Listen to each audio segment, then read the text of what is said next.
Merlot. Child has a long viticultural history. Hi, Veronica. Hi. Hi. Hi.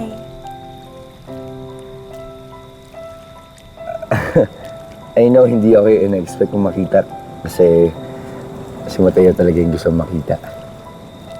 Pero kasi kinausap ko si Mateo na kung pwede ba ako na lang yung i-meet mo ngayon. Gusto ko rin kasing humingi ng tawad sa'yo eh. Tungkol din sa confession ko sa'yo last time.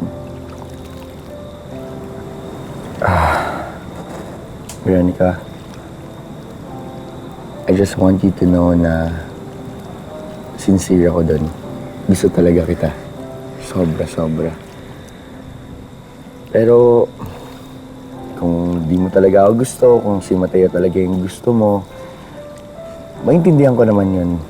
Tatanggapin ko yun ng buong buo kahit na sobrang sakit sa puso. Wancho. Ikaw mag-alala, ano ka ba? Okay lang yan. Nga pala, dinala ko to para kay Bikay. Pakibigay na lang sa kanya pagka nagkita kayo.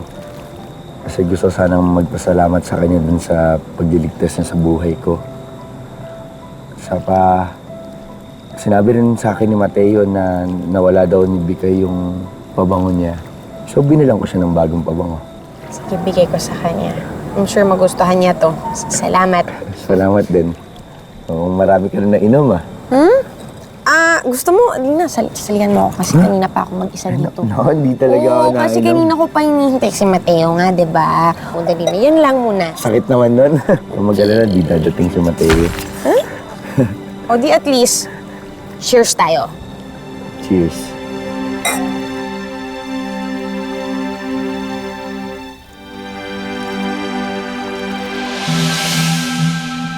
Ngayon na, Ferilyn. Oh, wait.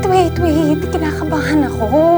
Eh, paano kung pumalpak to? Hindi ko pa masyadong nakapractice tong magic na to eh. Kaya mo yan. Okay. Whew.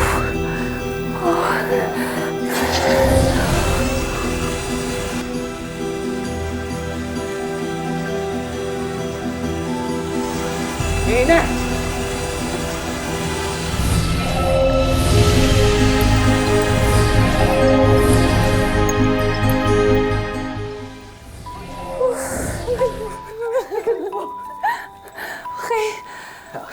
Okay.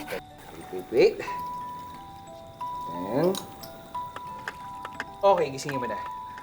Okay.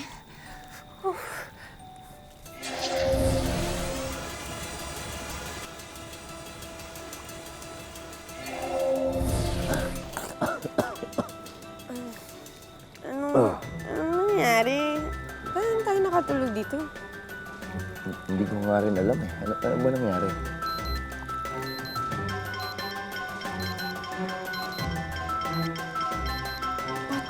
Ay!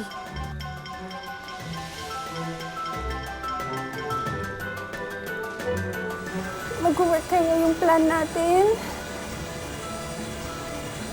Mag-work yan.